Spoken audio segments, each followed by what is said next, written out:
Registered हैं, इसका फ़ायदा उठा रहा था चाइना। मगर अब 25% टैरिफ के बाद से ऑटोमैटिकली जो आपका जैसे ही ये एंटर होगा और जैसे ही यहाँ पे बॉर्डर एंटर हो जाता है, यूएस टेरिटरी में एंटर कर जाएँगे Mexican trucks, automatically customs department उन गुड्स पे 25% का टैरिफ लगा देगा।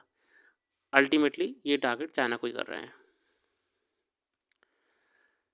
The affected countries have been quick to announce retaliatory measures. As per reports, Canadian Prime Minister Justin Trudeau has announced to levy 25% tariff on $107 billion worth of US products in a staggered manner.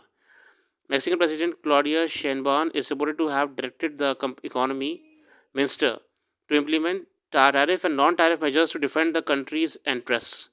अब असल में यहाँ पे देखें तो इसकी retaliation में Canadian government prime minister Justin Trudeau और मेक्सिकन गवर्नमेंट ने भी बदला के तौर पे हम भी टैरिफ लगाएंगे, यूएस आने वाले गुड्स पे टैरिफ लगा दिया।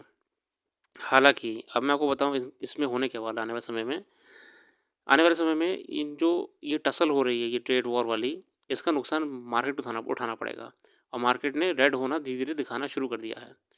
मार्केट कुछ समय के लिए डिस्टर्ब रहेगी जब तक दोनों तरफ से, यूएसए और बाकी ग्लोबल काउंटर पार्ट की तरफ से कोई सहमति नहीं बन जाती है। और यूएस का एक विशेषकर प्रॉब्लम यहाँ पे ये भी आ रही है कि यूएसए ने ये टारगेट करा है कि चाइना जब तक अपने मैक्सिकन बॉर्डर से फेंटेनल ड्रग्स का सप्लाई नहीं बंद करेगा, कैनेडियन बॉर्डर सप्लाई बंद नहीं करेगा, और जो मैक्सिकन बॉर्डर से मैक्सिकन गवर्नमेंट ह्यूमन ट्रैफिकिंग को कंट्रोल नहीं करेगी, ड्रग कार्टेल्स का जो मूवमेंट होता है उसे कंट्रोल नहीं करेगी, तब तक के लिए यूएस किसी प्रकार का समझौता करने को तैयार नहीं है। अगला आर्टिकल है economy of the verse, finance minister Sitharaman poetic allusions वगैरह वगैरह।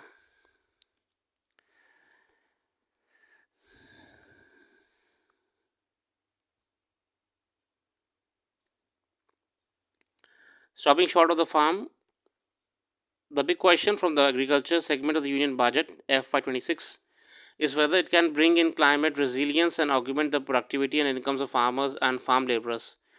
अब इसमें फ़ायदा क्या हो रहा है एग्रीकल्चर लेबरर्स का और फार्मर्स का? There are several initiatives announced for agriculture that are likely to help farming community.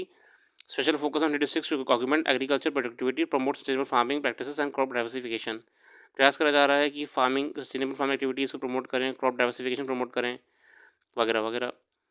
The budget allocated for agriculture and farmers' welfare as well as for allied sectors put together is rupees 1.49 trillion. This marks the roughly 4% of increase over the previous year's budget. और farm welfare के लिए लगभग 4% का increase देखा गया है farmer welfare schemes में. The biggest scheme under the ministry of agriculture PM